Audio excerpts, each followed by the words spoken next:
Empieza con el por qué, por Simon Sinek.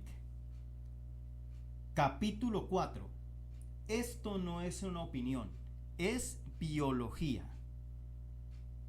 Bueno, los snitches de panza estrellada tenían estrellas en la barriga. Los snitches de panza lisa no tenían ninguna. Las citadas estrellas no eran muy grandes, de hecho, eran muy pequeñas. Uno pensaría que semejante cosa no tendría la menor importancia. Entonces, Sylvester McMonkey McBean montó rápidamente una máquina muy rara y dijo: ¿queréis estrellas como un snitch de panza estrellada? Amigos míos, podéis tenerlas por $3 por cabeza. Dr. Seuss. En su cuento de 1961 sobre los snitches, el Dr. Seuss nos presentaba a dos grupos de snitches, unos con estrellas en la panza y otros sin ellas. Estos últimos deseaban desesperadamente conseguir estrellas para poder sentir que estaban integrados. Estaban dispuestos a esforzarse al máximo y pagar cantidades de dinero cada vez mayores, únicamente para sentir que formaban parte de un grupo.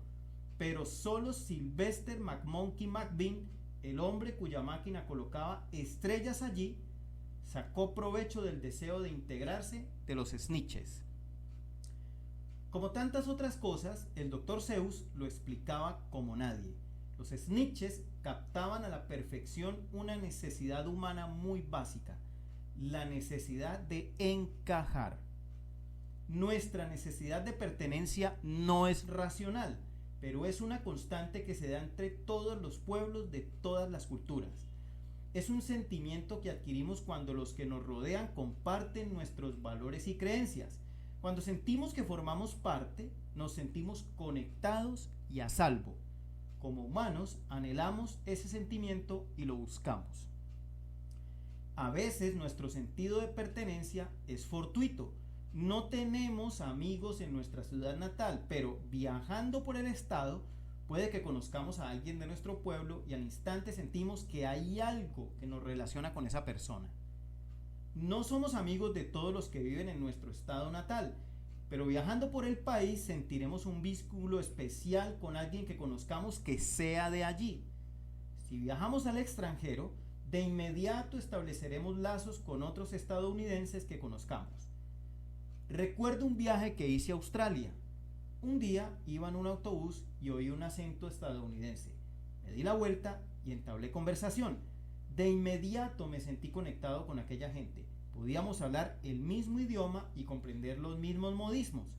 Como extranjero en una ciudad extraña, durante aquel breve instante tuve el sentimiento de pertenencia y debido a eso confié en aquellos extraños del autobús más que en cualquier otro pasajero. De hecho, más tarde pasamos algún tiempo juntos. Vayamos donde vayamos, confiamos en aquellos en quienes podemos percibir unos valores o creencias comunes. Nuestro deseo de sentir que pertenecemos a algo es tan poderoso que nos esforzaremos al máximo, haremos cosas irracionales y a menudo gastaremos dinero para conseguir tener ese sentimiento. Al igual que los snitches, queremos estar rodeados de personas y organizaciones que sean como nosotros y que compartan nuestras creencias. Cuando las empresas hablan sobre lo que hacen y lo avanzados que son sus productos, puede que resulten atractivas, aunque no representan necesariamente algo a lo que querramos pertenecer. Pero cuando una empresa transmite con claridad su porqué, aquello en lo que cree, y nosotros creemos en lo que ella cree, entonces a veces nos esforzaremos de manera extraordinaria para incluir esos productos o marcas en nuestras vidas. Y esto sucede no porque sean mejores, sino porque se convierten en fabricantes o símbolos de los valores y las creencias que tenemos en gran estima. Tales productos y marcas provocan ese sentido de pertenencia y que nos sintamos emparentados con los demás que compran las mismas cosas. Los clubes de admiradores fundados por clientes se crean a menudo sin la menor ayuda de la propia empresa. Estas personas crean comunidades, presencialmente o en la red, no solo para compartir con otros su pasión por un producto, sino para estar en compañía de personas como ellos. Sus decisiones no tienen nada que ver con la empresa ni sus productos. Tienen mucho que ver con las propias personas. Nuestra necesidad natural de pertenencia también hace que se nos dé bien localizar las cosas que no encajan. Es algo que sentimos, un pálpito, algo en lo más profundo de nosotros que no podemos traducir a palabras. Nos permite sentir cómo algunas cosas encajan y otras simplemente no. Que Dell venda reproductores MP3 no parece adecuado porque Dell se define como una empresa de computadores. Así que las únicas cosas que encajan son computadores. Apple se define como una empresa con una misión y en consecuencia cualquier cosa que haga que se adecue a esa definición parece que encaja. En 2004 sacó un iPod promocional en colaboración con la iconoclasta banda de rock irlandesa U2. Esto tiene lógica. Apple jamás habría sacado un iPod promocional con Celine Dion, aunque ésta haya vendido infinitamente más discos que U2 y tenga más seguidores. U2 y Apple van de la mano porque comparten los mismos valores y creencias. Ambas se salen de la norma.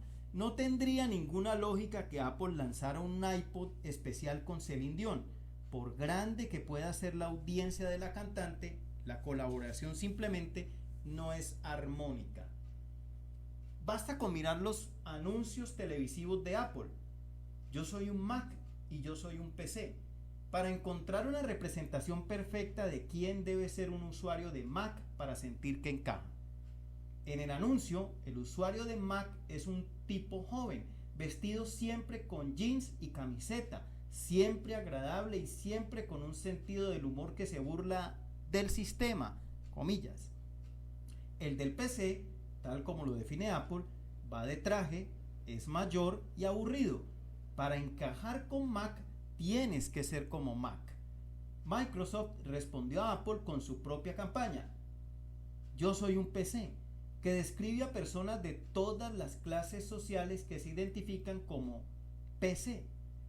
Microsoft incluyó a muchas personas en sus anuncios, profesores, científicos, músicos y niños. Como cabría esperar de una empresa que suministra el 95% de los sistemas operativos informáticos, para pertenecer a esa multitud tienes que ser todo el mundo. Nadie es mejor ni peor. Depende de dónde sientas que perteneces. ¿Eres un agitador o estás con la mayoría? Nos sentimos atraídos por los líderes y las organizaciones a los que se les da bien expresar sus creencias. Su capacidad para hacernos sentir que formamos parte, de hacernos sentir especiales, seguros y acompañados, forma parte de lo que les confiere la capacidad para motivarnos. Aquellos a los que consideramos unos grandes líderes tienen todos la capacidad de acercarnos a ellos y de disponer de nuestra lealtad. Y nosotros nos sentimos estrechamente vinculados a aquellos que también se sienten atraídos por los mismos líderes y organizaciones. Los usuarios de Apple se sienten mutuamente vinculados. Los moteros que conducen una Harley están unidos entre sí. Cualquiera que se sintiera atraído a escuchar el discurso del Dr. Martin Luther King Jr., tengo un sueño, sin distinción de raza, religión o sexo, permanecieron juntos en aquella multitud como hermanos y hermanas, unidos por sus valores y creencias comunes. Sabían que encajaban mutuamente porque podían sentirlo visceralmente. Las decisiones viscerales no se producen en tus tripas. Los principios del círculo dorado son mucho más que una jerarquización de las comunicaciones. Sus principios están profundamente arraigados en la evolución de la conducta humana. La eficacia del porqué no es una opinión, es biología. Si se analiza el corte transversal de un cerebro humano de arriba a abajo, se puede observar que los niveles del círculo dorado corresponden exactamente a los 3 niveles principales del cerebro.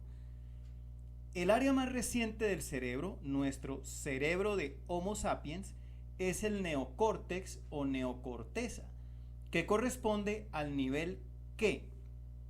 El neocórtex es el responsable del pensamiento analítico, irracional y del lenguaje. Las dos secciones intermedias abarcan el sistema límbico. Este es el responsable de todos los estados emocionales, como pueden ser la confianza y la fidelidad. Asimismo, lo es de la conducta humana en todas sus manifestaciones y de todas nuestras decisiones, aunque no está capacitado para el lenguaje. Cuando nos expresamos de afuera adentro, cuando lo primero que hacemos es comunicar qué hacemos, sí, la gente puede entender una inmensa cantidad de información compleja, tales como hechos y funciones, pero eso no guía la conducta. Cuando nos expresamos de adentro a afuera, estamos hablando directamente a la parte del cerebro que controla la toma de decisiones, y aquella otra encargada del lenguaje nos permite racionalizar dichas decisiones. La parte del cerebro que controla nuestras emociones no tiene capacidad para el lenguaje. Es esta desconexión lo que hace tan difícil que podamos traducir a palabras lo que sentimos. Así, tenemos dificultades para explicar por qué nos casamos con la persona con la que lo hacemos. Nos cuesta traducir a palabras las verdaderas razones de por qué la amamos. Así que hablamos de ello dando rodeos o racionalizándolo. Es divertida, es inteligente, empezamos diciendo. Pero en el mundo hay montones de personas divertidas e inteligentes, pero no las queremos a todas ni deseamos casarnos con ellas. Es evidente que intervienen algunas cosas más para que nos enamoremos, aparte de únicamente la personalidad y las aptitudes.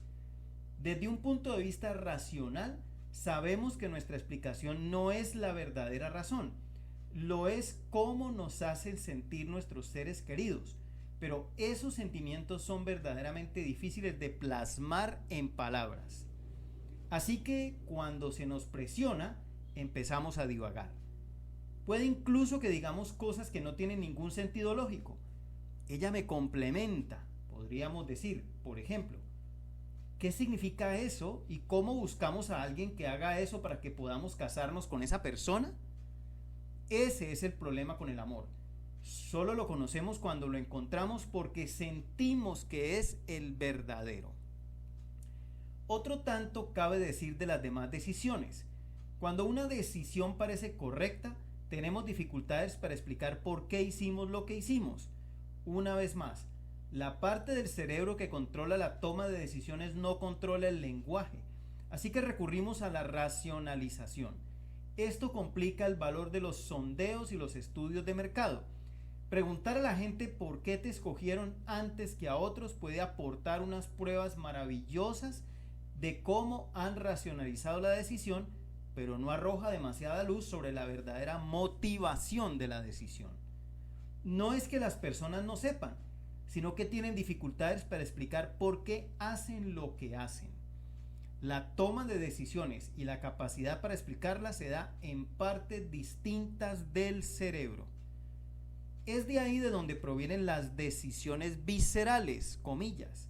Simplemente sentimos que son correctas.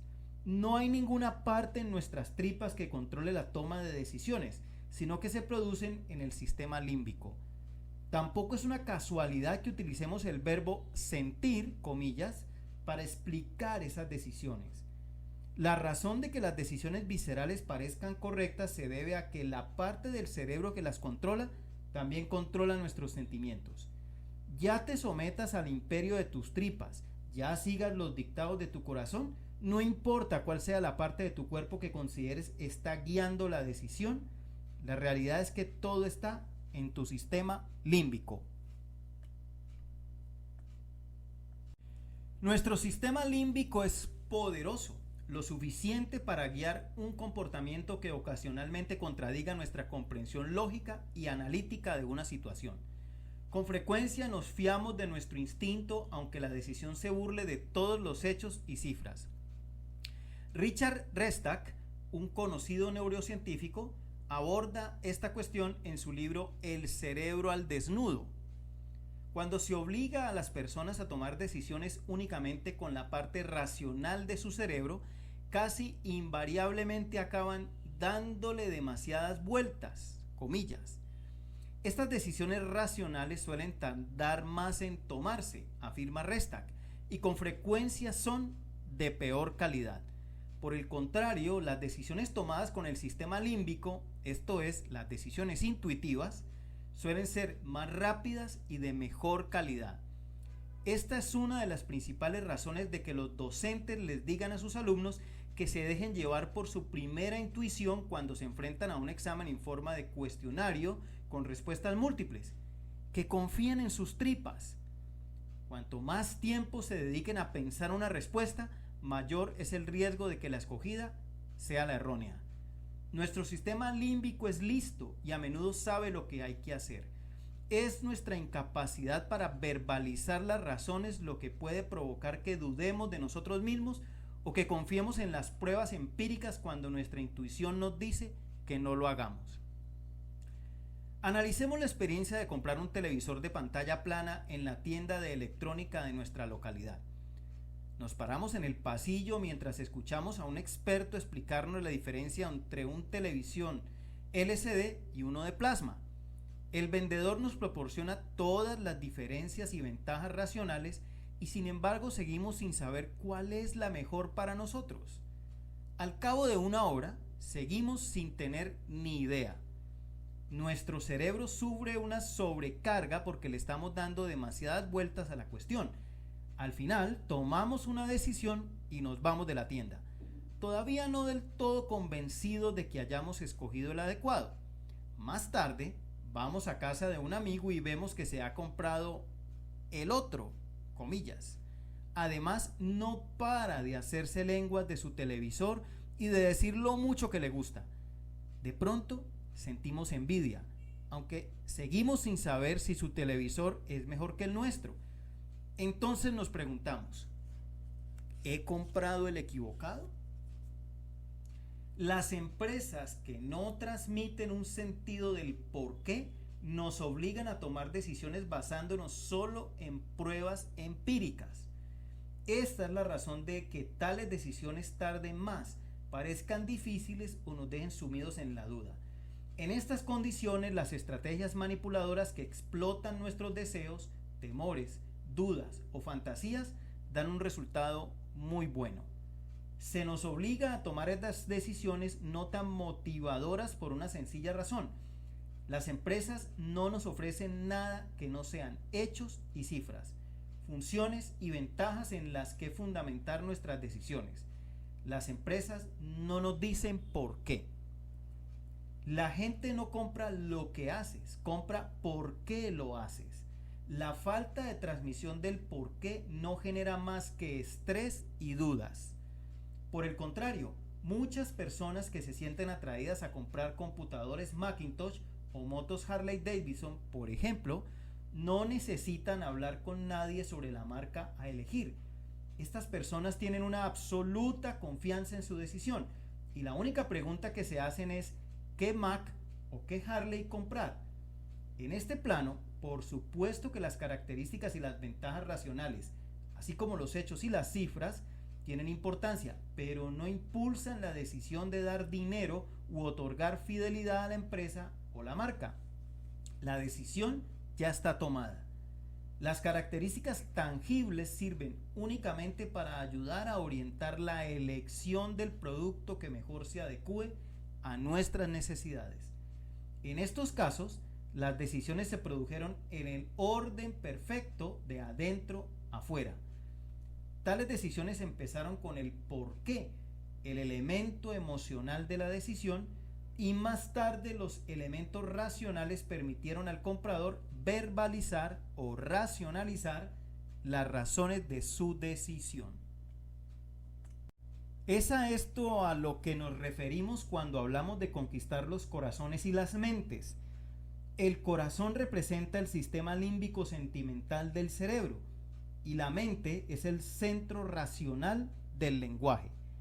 La mayoría de las empresas son bastante expertas en conquistar las mentes, Lo único que se necesita para eso es una comparación entre todas las funcionalidades y las ventajas.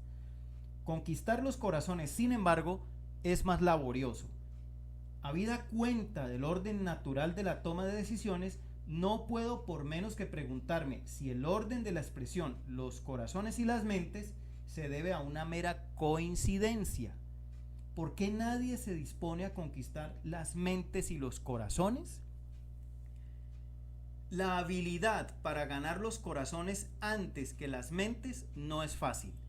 Se trata de un delicado equilibrio entre arte y ciencia, otra construcción gramatical fortuita. ¿Cómo se explica que las cosas no sean un equilibrio entre ciencia y arte, sino que el arte vaya siempre antes que la ciencia?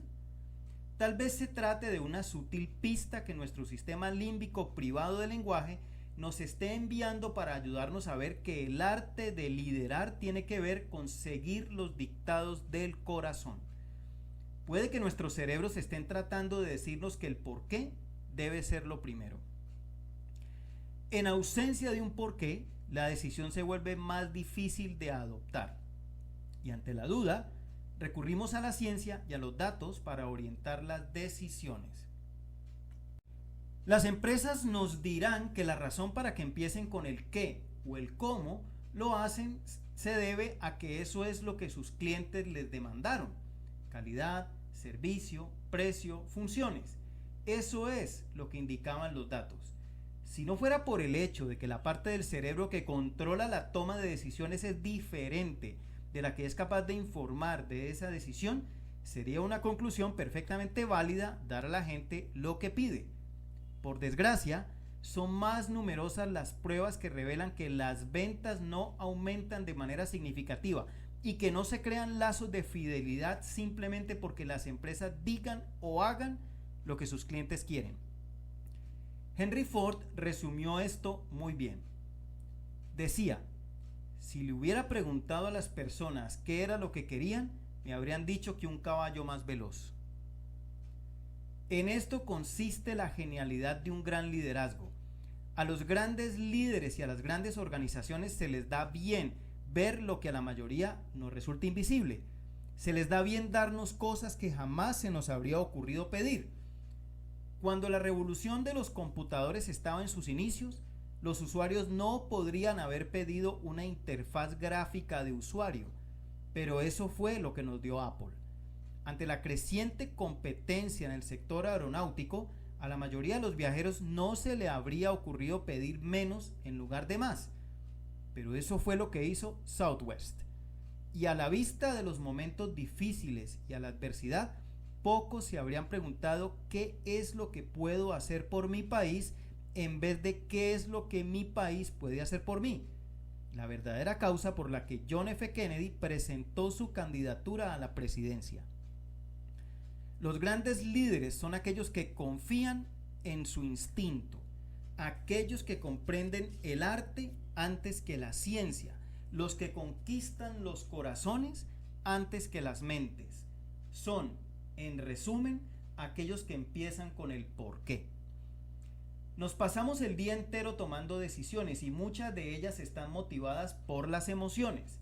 Rara vez examinamos cuidadosamente toda la información disponible para asegurarnos de que conocemos todos los hechos.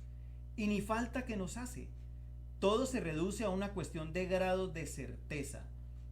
Puedo tomar una decisión con el 30% de la información, afirmaba el exsecretario de Estado Colin Powell. Algo más del 80% es excesivo. Siempre hay un nivel en el que confiamos en nosotros mismos o en aquellos que nos rodean para guiarnos, y no siempre sentimos la necesidad de disponer de todos los hechos y cifras.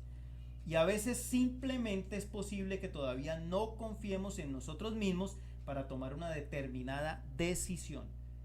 Esto quizá explique por qué nos sentimos, ahí está otra vez esa palabra, tan incómodos cuando otros nos obligan a dar el brazo a torcer para tomar una decisión que no acaba de adecuarse a lo que sentimos en nuestras tripas. Confiamos en nuestra intuición para que nos ayude a decidir a quién votar o qué shampoo comprar. Habida cuenta de que nuestra biología complica nuestra aptitud para verbalizar las verdaderas razones de por qué tomamos las decisiones que tomamos, las racionalizamos basándonos en los elementos más tangibles, como el diseño, el servicio o la marca. Y este es el fundamento de la falsa suposición de que el precio o las características tengan más importancia de la que les corresponde.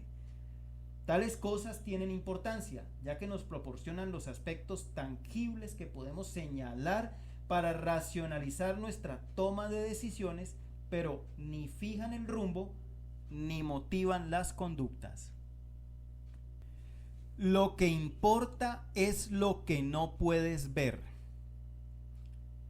Vuelve tu ropa blanca más blanca y los colores de tu ropa más vivos, rezaba el anuncio televisivo del nuevo detergente. Esta fue durante muchos años la propuesta de valor del sector de los detergentes. Una afirmación absolutamente legítima. Era lo que los estudios de mercado revelaban acerca de los deseos de los clientes.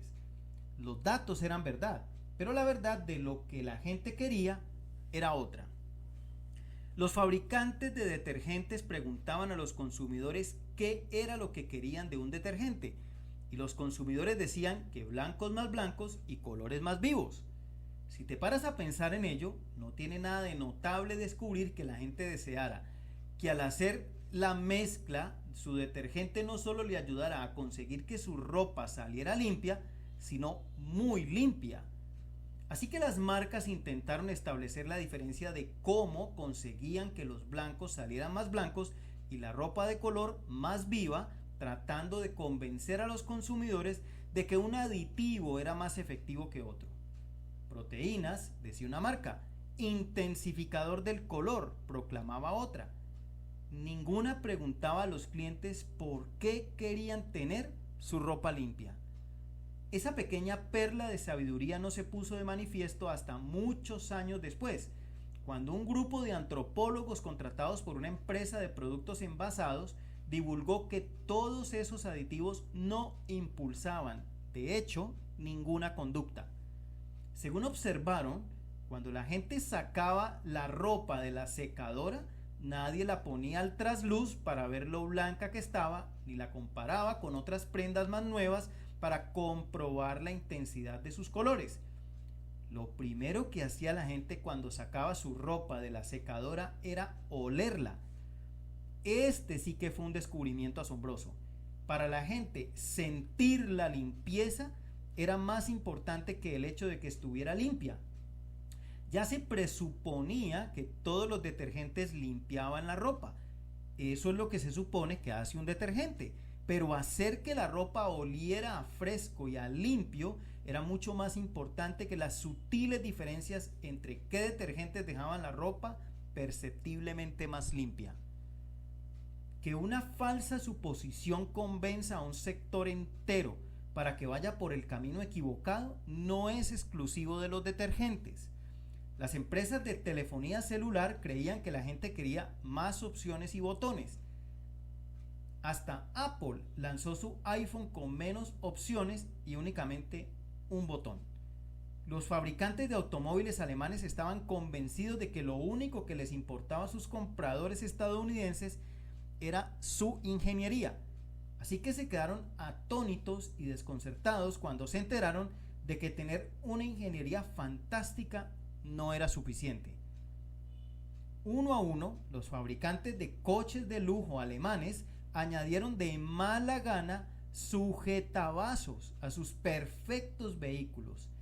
Esa era una característica de suma importancia para los estadounidenses acostumbrados a ir y volver del trabajo en coche, pero que rara vez era mencionada por los estudios sobre los factores que influían en las decisiones de compra. No estoy planteando en absoluto que los sujetavasos hagan que la gente sea fiel a un BMW.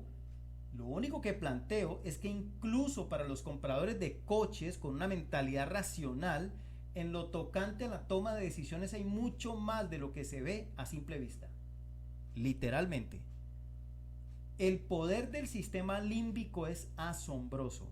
No solo controla nuestras decisiones viscerales, sino que puede influirnos para que hagamos cosas que se antojan ilógicas o irracionales.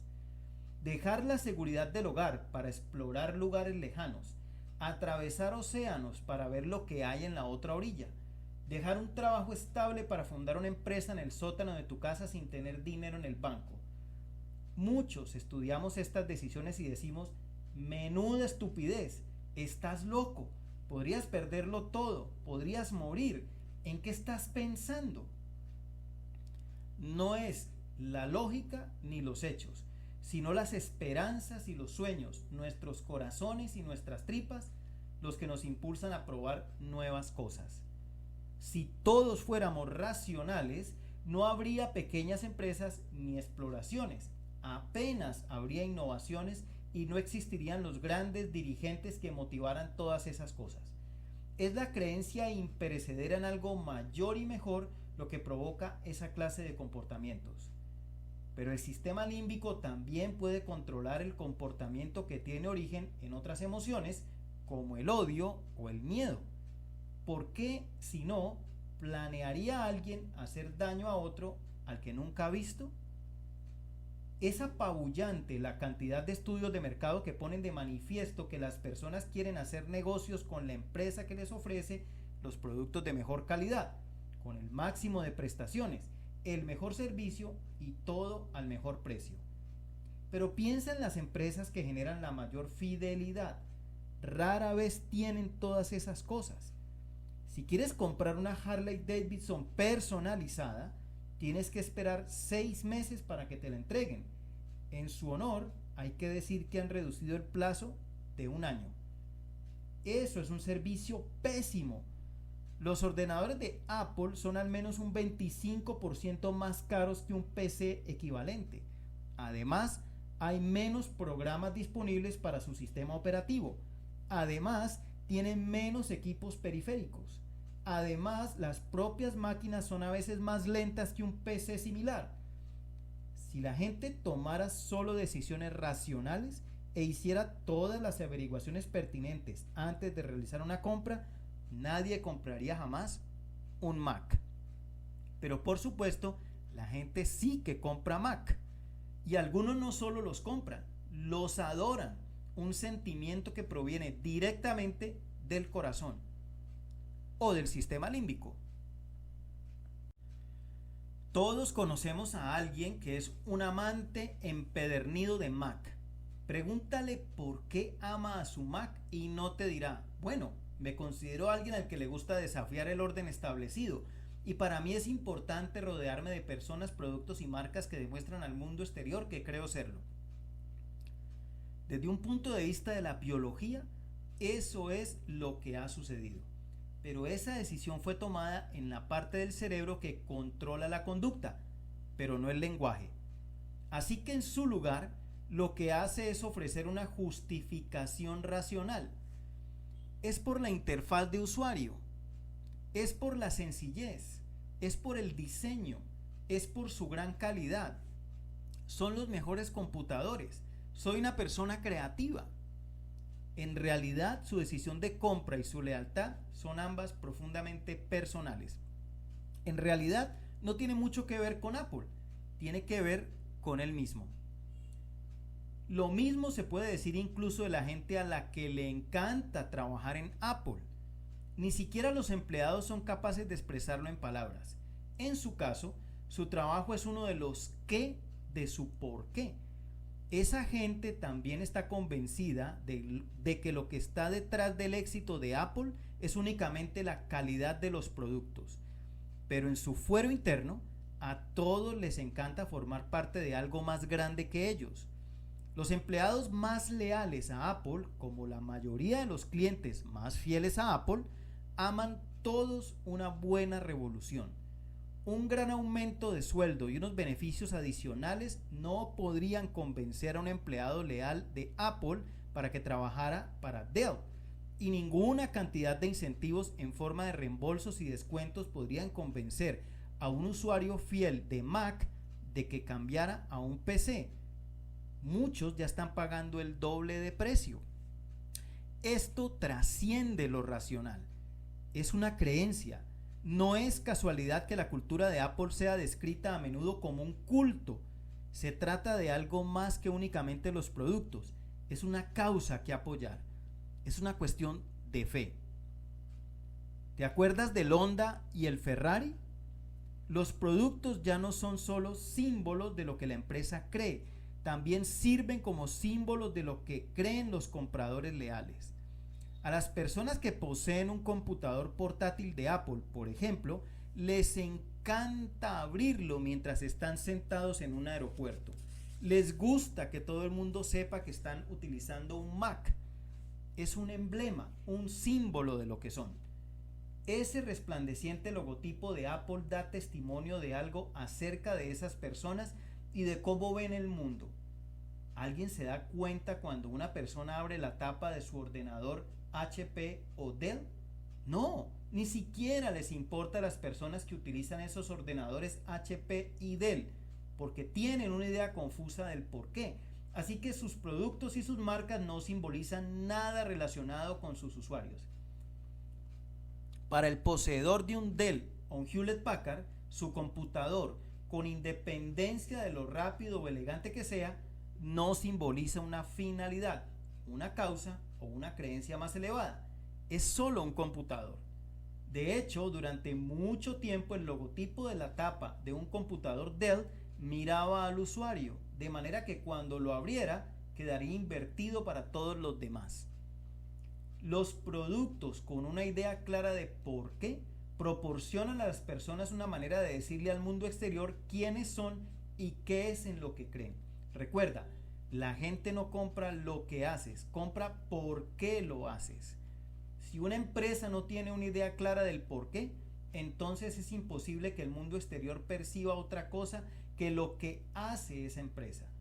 Y cuando eso pasa, las manipulaciones basadas en impulsar el precio, las prestaciones, el servicio o la calidad se convierten en el principal medio de diferenciación.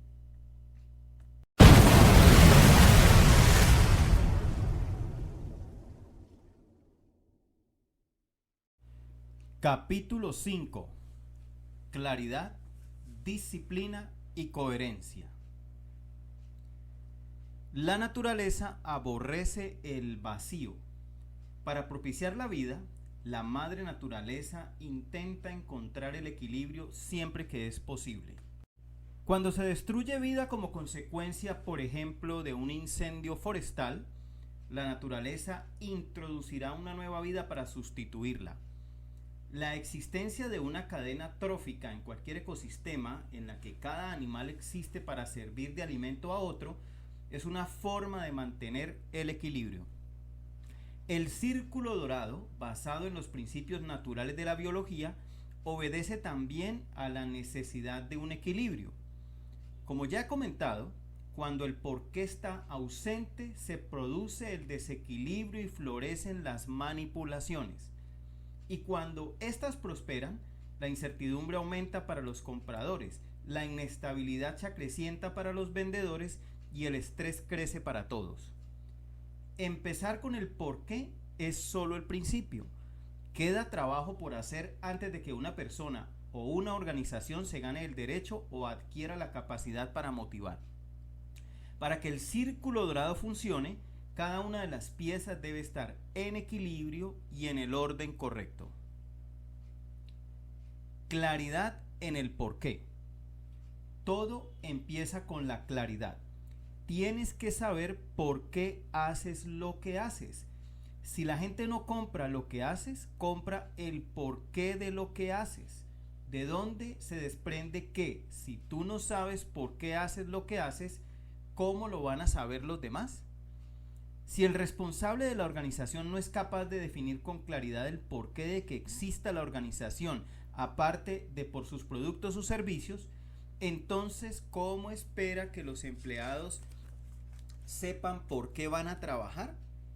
Si un político no es capaz de exponerle el porqué de que aspire a un cargo público más allá del manido espíritu de servicio, el mínimo razonable exigible a todo político, entonces ¿cómo sabrán los votantes a quién apoyar? Las manipulaciones pueden provocar el resultado de una elección pero no contribuyen a escoger al verdadero líder. El liderazgo requiere un seguimiento voluntario. Necesita a aquellos que creen en algo mayor que un solo problema. Motivar empieza con la claridad en el por qué. Disciplina en el cómo. Una vez que sabes por qué haces lo que haces, la siguiente pregunta es, ¿cómo lo harás? Los cómo son los valores o principios que orientan cómo haces realidad tu causa.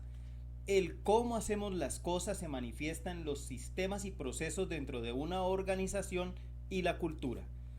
Entender cómo haces las cosas, y más importante aún, tener la disciplina para que la organización y todos sus empleados se hagan responsables de esos principios rectores, mejora la capacidad de trabajo de una organización para esforzarse en aras de sus virtudes naturales.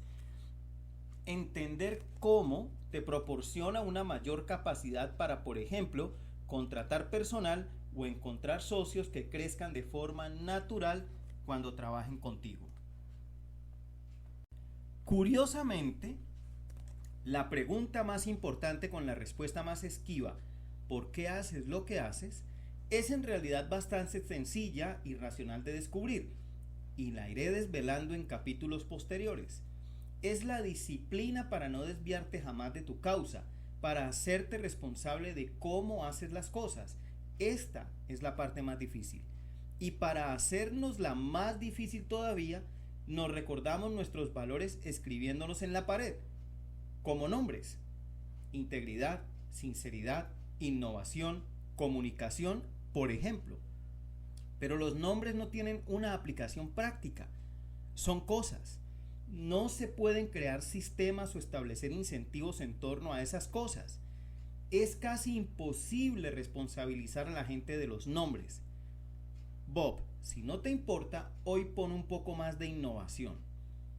Y si tienes que escribir sinceridad en la pared para acordarte de practicarla, entonces es posible que de todas maneras tengas problemas más serios.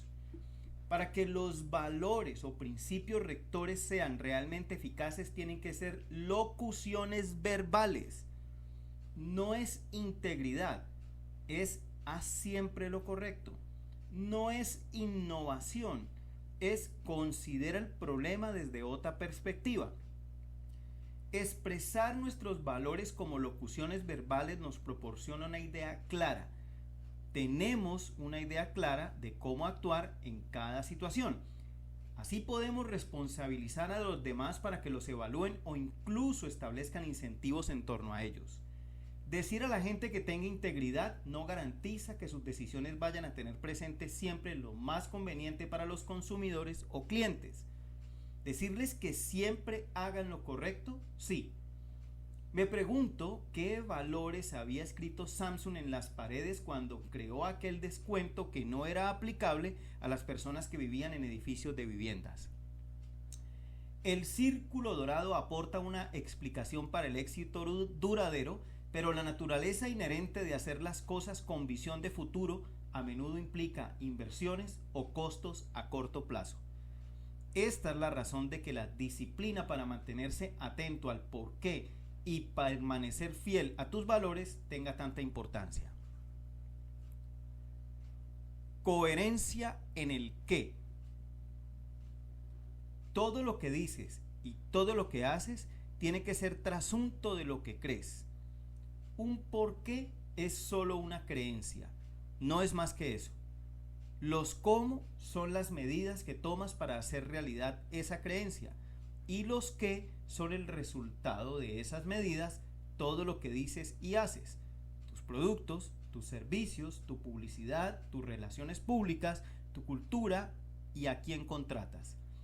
Si la gente no compra lo que haces, sino por qué lo haces, entonces todas esas cosas tienen que ser coherentes.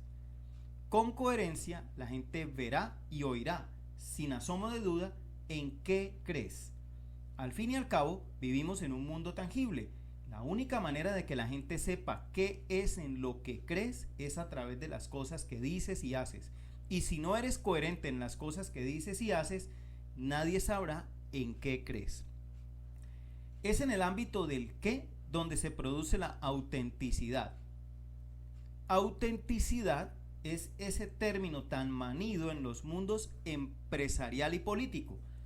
Todo quisque se hace lenguas de la importancia de ser auténtico. Tienes que ser auténtico. Todos los datos sobre las tendencias demuestran que las personas prefieren hacer negocios con marcas auténticas, dicen los expertos. La gente vota al candidato auténtico.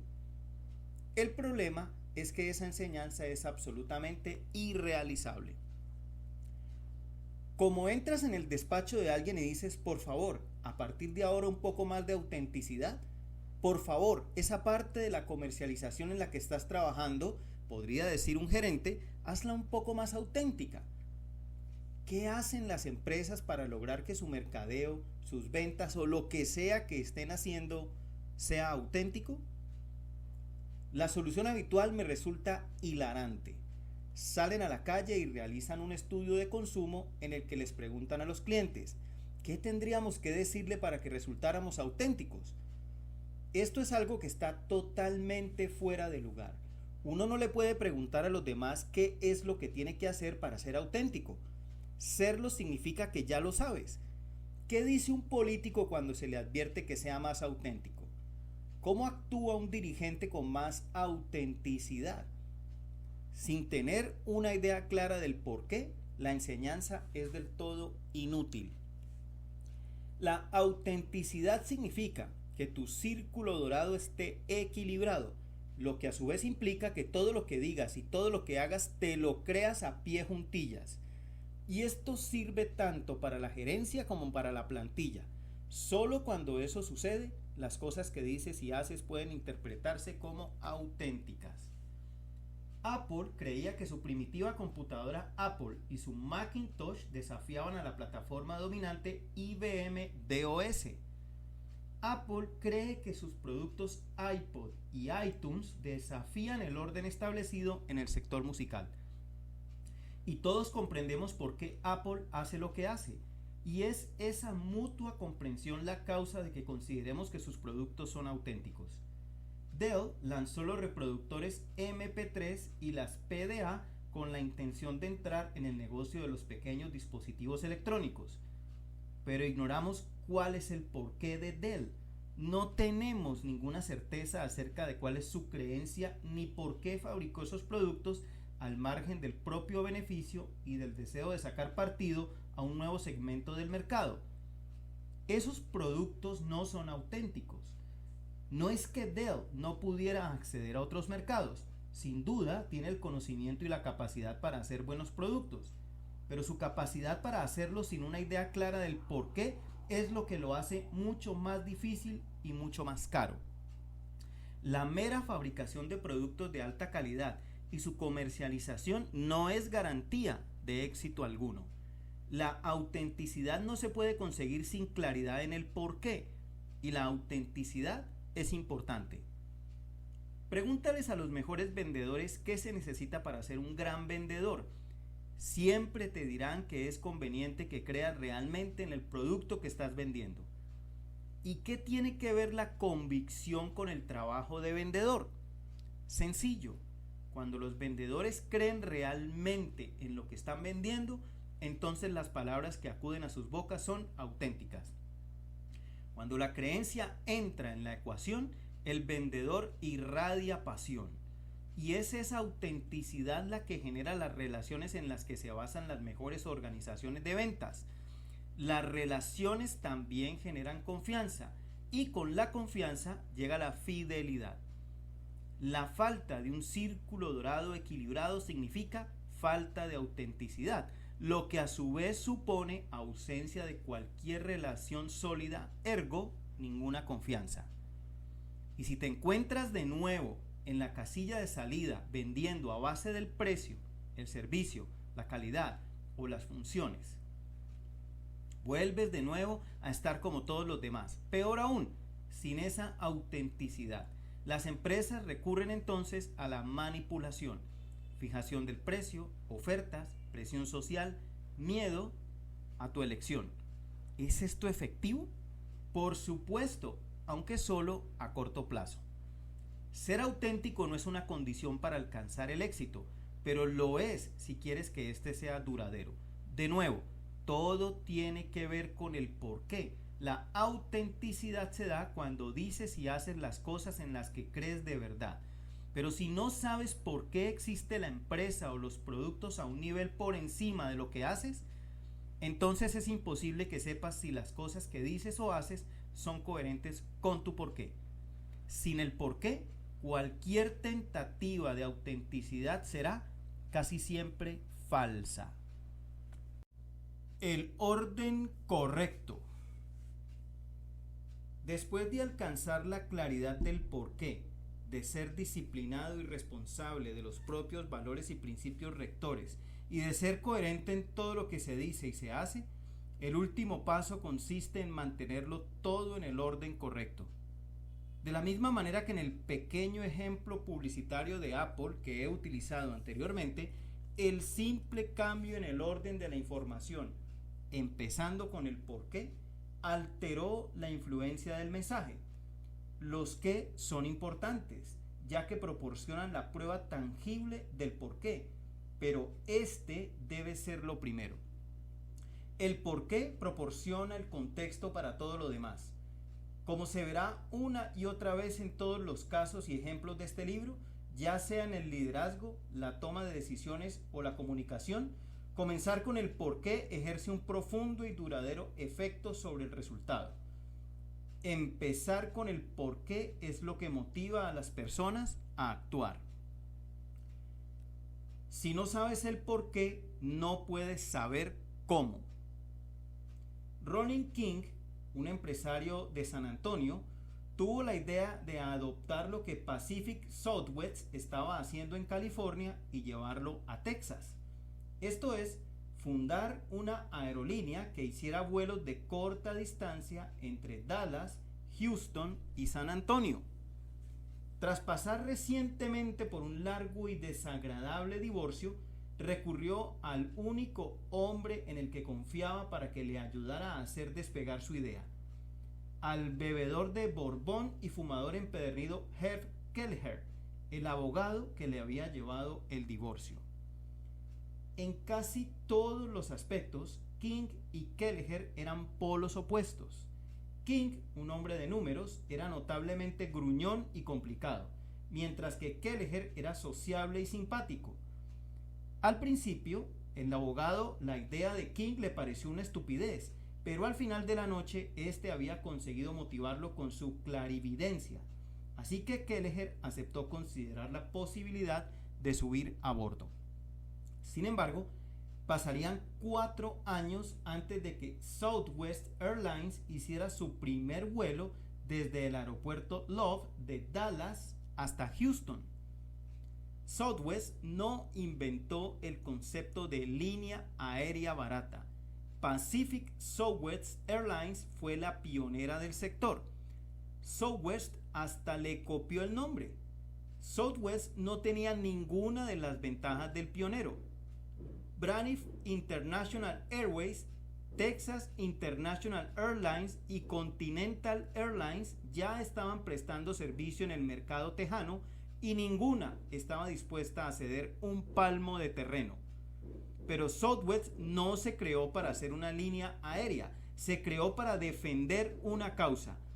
Dio la casualidad de que utilizaron una línea aérea para hacerlo. Al comienzo de la década de 1970, solo el 15% de la población que viajaba lo hacía por aire.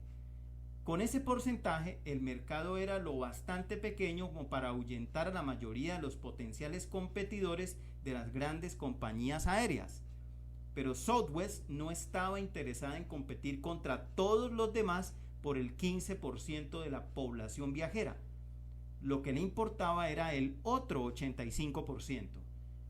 En aquellos tiempos, si le hubieras preguntado a Southwest quiénes eran sus competidores, te habrían dicho: competimos con el coche y el autobús. Aunque lo que querían decir era: somos los defensores del hombre de la calle. Ese era el porqué de que fundaran la aerolínea. Esa era su causa, su finalidad, su razón para existir. El cómo acometieron la creación de su empresa no fue una estrategia ideada por una consultoría de gestión de alto vuelo, ni fue una recopilación de las buenas prácticas observadas en otras compañías. Sus principios rectores y valores derivaban directamente de su porqué y tenían más de sentido común que de otra cosa.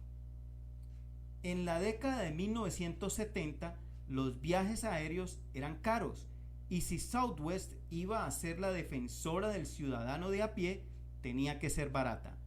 Era una exigencia.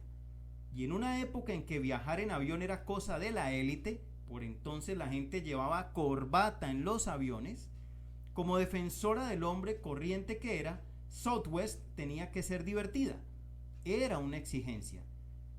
En una época en que viajar en avión era complicado, con precios diferentes dependiendo de cuándo se hiciera la reserva, Southwest tenía que ser sencilla. Si iba a ser accesible al restante 85%, entonces la sencillez era una exigencia. A la sazón, Southwest tenía dos categorías de precios: nocturnos, fines de semana, y diurnos. Ahí se acababa la cosa. Barata, divertida y sencilla. Así fue como lo hizo.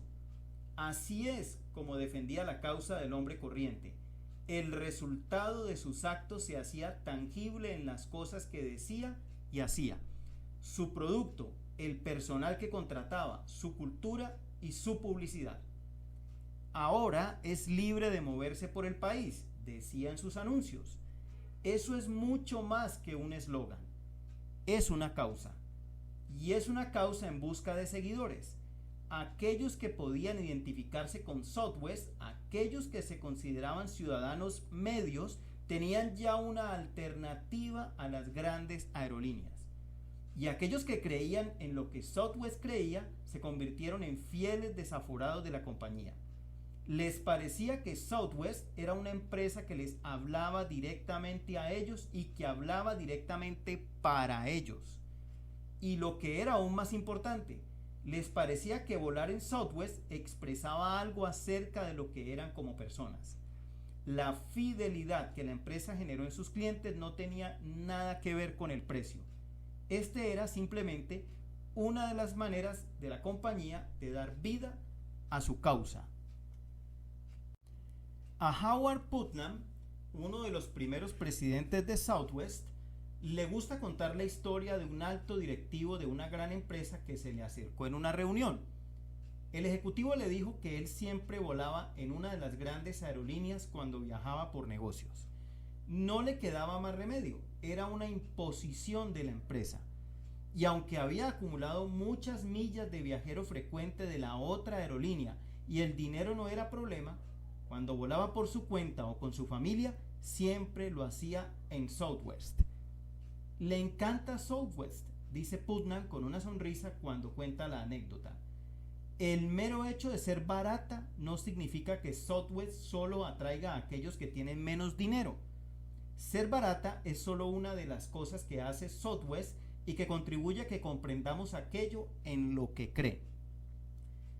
Lo que esta aerolínea ha logrado es la esencia de la tradición empresarial, de resultas de por qué hacen lo que hacen y dado que son sumamente disciplinados en cómo lo hacen, son la compañía aérea más rentable de la historia. No ha habido un solo año en que no hayan obtenido beneficios. Incluso después del 11 de septiembre y durante las crisis del petróleo de la década de 1970 y de los primeros años de la de 2000. Todo lo que Southwest dice y hace es auténtico. Todo lo relacionado con la compañía refleja la causa original que King y Kelleher se propusieron defender decenios atrás. Y jamás se ha desviado un ápice. Avancemos rápidamente unos 30 años. United Airlines y Delta Airlines estudiaron el éxito de Southwest y decidieron que necesitaban un producto de bajo costo que compitiera y compartiera el éxito de Southwest. Tenemos que conseguirnos una de esas, pensaron. En abril de 2003, Delta creó su alternativa de bajo costo, Song. No pasaría un año antes de que United presentara a TED. En uno y otro caso, copiaron el cómo lo hacía Southwest. Hicieron que TED y Song fueran baratas, divertidas y sencillas.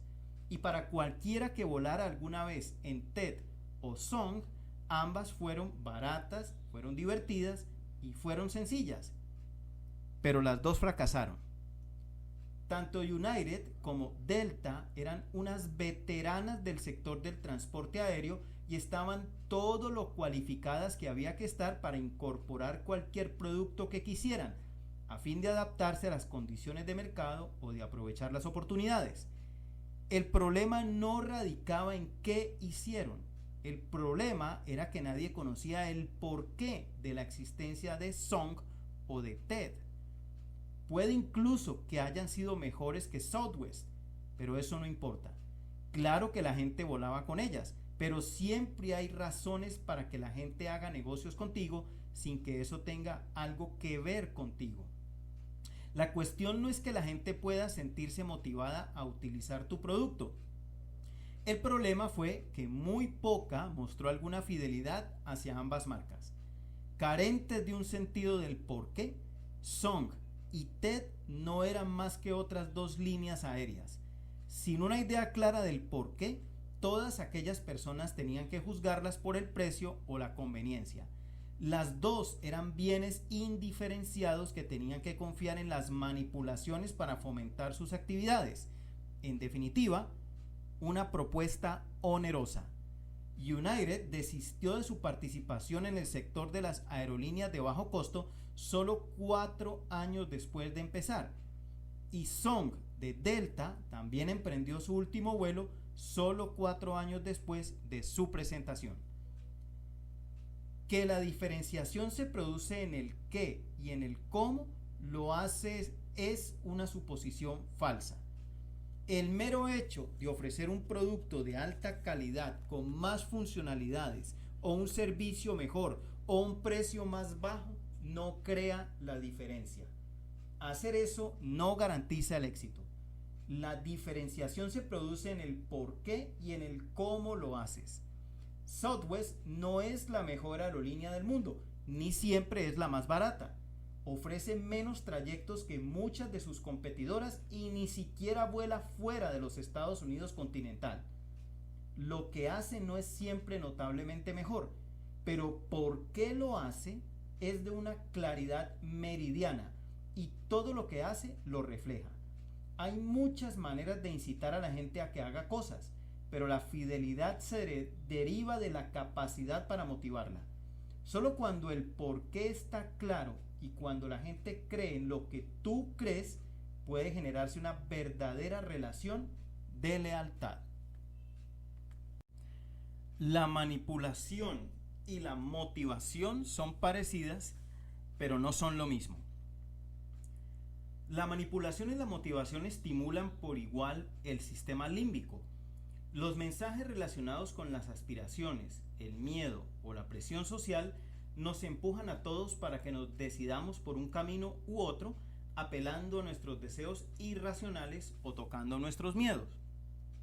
Pero cuando ese sentimiento es más profundo que la inseguridad, la incertidumbre o los sueños, entonces la reacción emocional se armoniza con la percepción que tenemos de nosotros mismos, y es en ese momento cuando la conducta pasa de ser fruto de la incitación a serlo de la motivación. Cuando nos sentimos motivados, las decisiones que tomamos están en una mayor sintonía con lo que somos y no tanto con lo que son las empresas o productos que estamos comprando. Cuando sentimos que nuestras decisiones son correctas, estamos dispuestos a pagar un precio mayor o a padecer inconvenientes para conseguir esos productos o servicios. Tal cosa no tiene nada que ver con el precio o la calidad. El precio, la calidad, la funcionalidad y el servicio son importantes, pero en la actualidad son el costo para entrar en el negocio. Son los sentimientos límbicos viscerales los que generan la fidelidad. Y es esa lealtad la que otorga una ventaja tan descomunal a Apple o a Harley Davidson, a Southwest Airlines o a Martin Luther King Jr. o a cualquier otro gran líder que se haga acreedor a tener unos seguidores. Sin una sólida cartera de seguidores fieles, aumenta la presión para manipular, para competir o diferenciarse, comillas, basándose en el precio, la calidad, el servicio o las funciones. La fidelidad, un verdadero valor emocional, surge en la mente del comprador, no del vendedor. Es difícil convencer a los demás de que tus productos o servicios son importantes para sus vidas basándote en factores racionales externos que has definido como valiosos. Recuerda el Ferrari frente al Honda. Sin embargo, si tus por qué y su por qué coinciden, entonces percibirán tus productos y servicios como unas maneras tangibles de demostrar en lo que ellos creen. Cuando por qué, cómo y qué están en equilibrio, se consigue la autenticidad y el comprador se siente satisfecho. Cuando los tres niveles están desequilibrados, surgen el estrés y la incertidumbre, y cuando esto sucede, las decisiones que tomemos también estarán desequilibradas. Sin el por qué, el comprador se siente fácilmente incitado por sus aspiraciones o el miedo. En ese momento es el comprador quien corre el mayor riesgo de acabar siendo inauténtico. Si compra algo que claramente no encarna su propia idea del por qué, entonces los que lo rodean siempre tendrán pocas pruebas para hacerse una idea de quién es. El ser humano es un animal social. Se nos da muy bien captar las sutilezas de la conducta y juzgar a las personas en consecuencia. Recibimos buenas impresiones y malas impresiones de las empresas, igual que recibimos buenas y malas impresiones de las personas.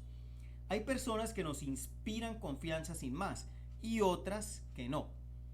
Estas impresiones también se evidencian cuando las empresas tratan de cortejarnos. Nuestra capacidad para tener una opinión u otra de una persona funciona igualmente con una organización. Lo que cambia es quién nos está hablando, pero el que escucha es siempre una única persona. Incluso cuando una empresa emite su mensaje por televisión, por ejemplo, da igual la cantidad de personas que vean el anuncio, que siempre será solo una persona individual la que puede recibir el mensaje. Este es el valor del círculo dorado. Proporciona una manera de transmitir que es coherente con la forma en que los individuos reciben la información. Es por esta razón por lo que una organización ha de ser clara sobre su finalidad, causa o creencia y asegurarse de que todo lo que diga y haga sea auténtico y coherente con esa creencia. Si los niveles del círculo dorado están equilibrados, todos aquellos que compartan la visión del mundo de la empresa se sentirán atraídos hacia ella y sus productos como una polilla por una bombilla. Hacer negocios es como tener una cita. Me gustaría presentarte a nuestro amigo imaginario Brad. Esta noche Brad va a acudir a una cita. Es la primera y está bastante nervioso. Cree que la mujer que está a punto de conocer es verdaderamente guapa y que hay muchas posibilidades de que la cosa prospere. Brad se sienta a cenar y empieza a hablar. Soy inmensamente rico. Tengo una casa fantástica y un coche precioso. Conozco a muchas personas famosas. Salgo en la televisión a todas horas y eso está bien porque soy bien parecido. Creo que me ha ido realmente bien. La pregunta es, ¿conseguirá Brad una segunda cita? La manera de expresarnos y la forma de comportarnos es todo una cuestión biológica. Esto significa que podemos hacer ciertas comparaciones entre las cosas que hacemos en nuestras vidas sociales y las que hacemos en nuestras vidas profesionales. Después de todo, la gente es la gente. Para aprender a aplicar el porqué a una situación profesional, no hay que ir mucho más allá de ver cómo actuamos en una cita. Porque en realidad no hay ninguna diferencia entre las ventas y las citas. En ambos casos te sientas a una mesa enfrente de alguien y confías en decir las suficientes cosas acertadas para cerrar el acuerdo. Como es natural, siempre puedes optar por una o dos manipulaciones. Una cena especial, dar a entender que tienes algunas entradas o insinuar que conocen a alguien. Dependiendo de hasta qué punto quieras cerrar el trato en falso, hasta podrías decirles algo que quisieran oír. Promételes la luna y hay muchas probabilidades de que cierres el acuerdo. Una vez, puede que dos. Con el tiempo, sin embargo, mantener esa relación te costará cada vez más. Independientemente de las manipulaciones que escojas, esa no es la forma de establecer una relación de confianza. En el caso de Brad, es evidente que la cosa no salió bien. No hay muchas probabilidades de que consiga una segunda cita y sin duda no ha hecho un buen trabajo a la hora de poner los cimientos para establecer una relación. Curiosamente, es posible que el interés inicial de la mujer se haya generado sobre la base de esos elementos. La mujer aceptó acudir a la cita porque sus amigos le dijeron que Brad era guapo, que tenía un buen trabajo y que conocía a muchas personas famosas. Y aunque todas esas cosas puedan ser ciertas, los que no impulsan la toma de decisiones, sino que deben utilizarse como prueba del por qué. Así que la cita fue un rotundo fracaso. Enviamos de nuevo a Brad, pero en esta ocasión va a empezar con el por qué. ¿Sabes lo que me gusta de mi vida? Empieza esta vez. Que todos los días me levanto para hacer algo que me encanta. Consigo motivar a las personas para que hagan cosas que las motiven. Eso es lo más maravilloso del mundo. De hecho, la mejor parte consiste en tratar de descubrir todas las maneras distintas de poder hacerlo. De verdad que es genial. Y lo creas o no, lo cierto es que he ganado mucho dinero con eso. Me compré una gran casa y un coche bonito. Llego a conocer a montones de personas famosas y salgo en la televisión a todas horas, lo cual es divertido, porque soy bien parecido. Soy muy afortunado por hacer algo que me encanta y lo cierto es que me ha ido bastante bien gracias a ello. Esta vez las probabilidades de que Brad consiguiera una segunda cita, suponiendo que quien quiera que estuviera sentado frente a él creyera en lo mismo que él, aumentaron geométricamente. Y lo que es más importante, también sentó una buena base para una relación fundamentada en los valores y las creencias. Dijo las mismas cosas que en la primera cita. La única diferencia ahora es que empezó con el por qué y todos los qué, esto es, todas las ventajas tangibles, sirvieron de prueba de ese por qué. Analicemos ahora la forma de hacer negocios de la mayoría de las empresas. Alguien está sentado a una mesa frente a ti y ha oído que eres un buen partido, así que empieza a hablar. Nuestra empresa está cosechando grandes éxitos.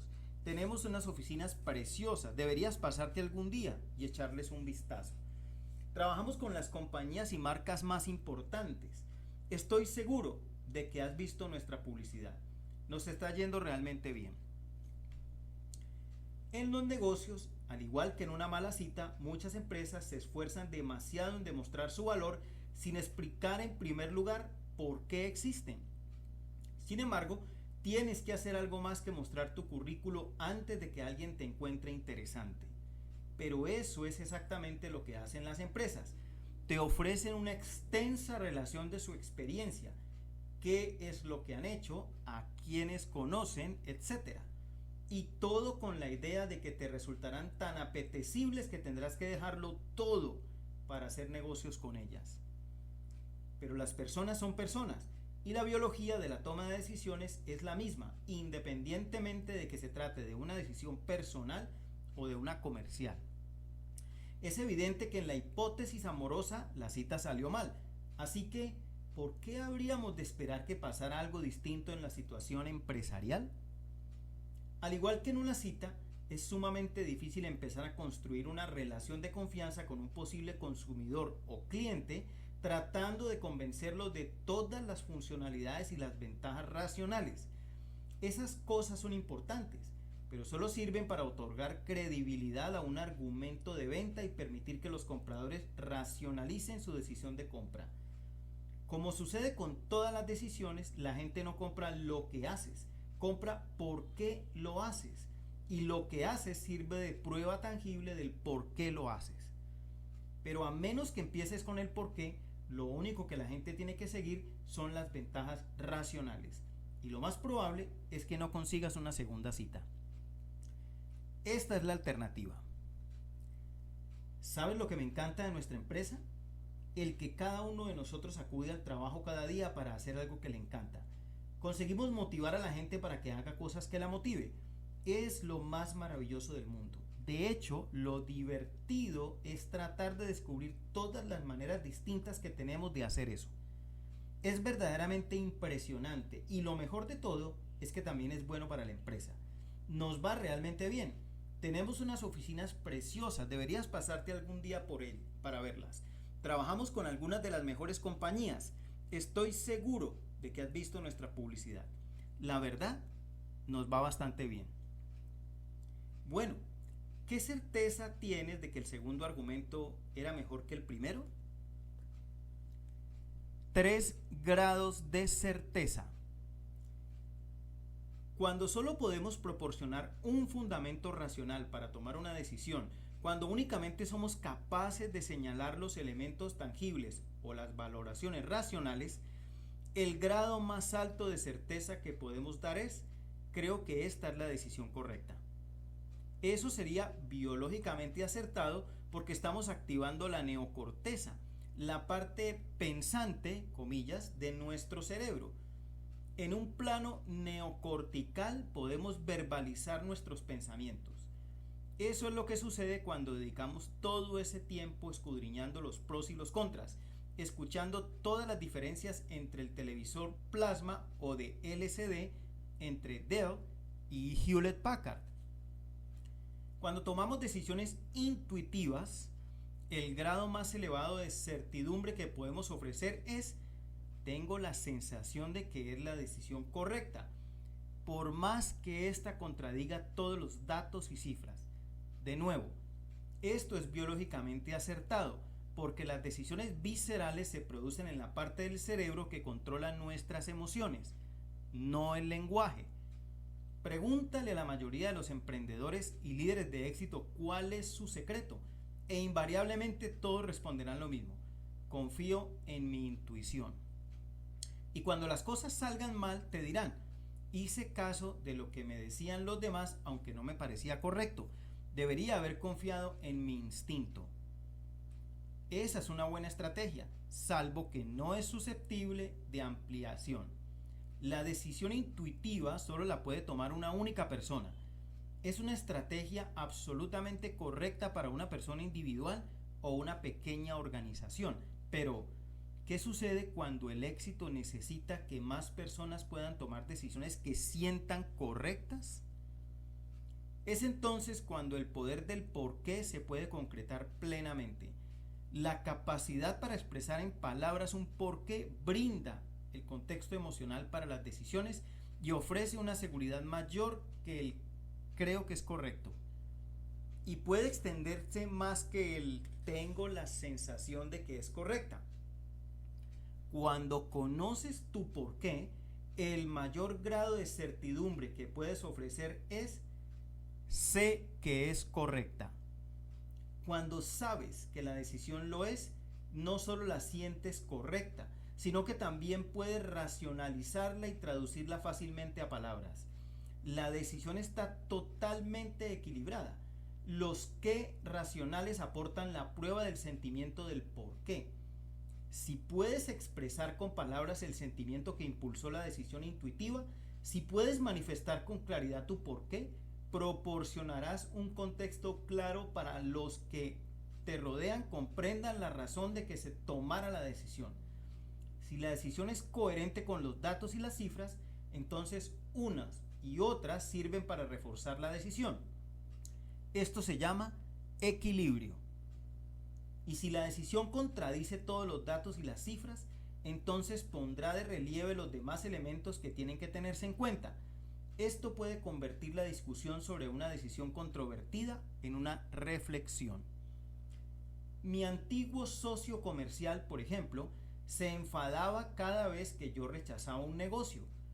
En esos casos le decía que tenía la sensación, comillas, de que un posible cliente no era adecuado. Eso lo frustraba hasta la exasperación porque el dinero de este cliente es tan bueno como el de cualquier otro, me decía. Era incapaz de comprender la razón de mi decisión y lo que era aún peor, yo no era capaz de explicarla. Era solo un pálpito. Por el contrario, en la actualidad soy capaz de explicar el porqué de que esté en el negocio para motivar a las personas para que hagan cosas que las motiven. Si ahora tomara la misma decisión por la misma razón visceral, no habría nada que discutir porque todo el mundo tiene claro por qué se tomó la decisión. Rechazamos negocios porque esos posibles clientes no creen en lo que creemos nosotros y no les interesa nada que tenga que ver con motivar a las personas. Con una idea clara del por qué, una discusión sobre la aceptación de un cliente inadecuado se convierte en una reflexión sobre si el desequilibrio que conlleva compensa la ganancia a corto plazo que puede proporcionarnos. El objetivo de un negocio no debería ser el de hacer tratos con cualquiera que simplemente quiera lo que tienes. Antes bien, debería centrarse en las personas que creen en lo que tú crees. Cuando somos selectivos a la hora de hacer negocios solo con aquellos que creen en nuestro porqué, surge la confianza.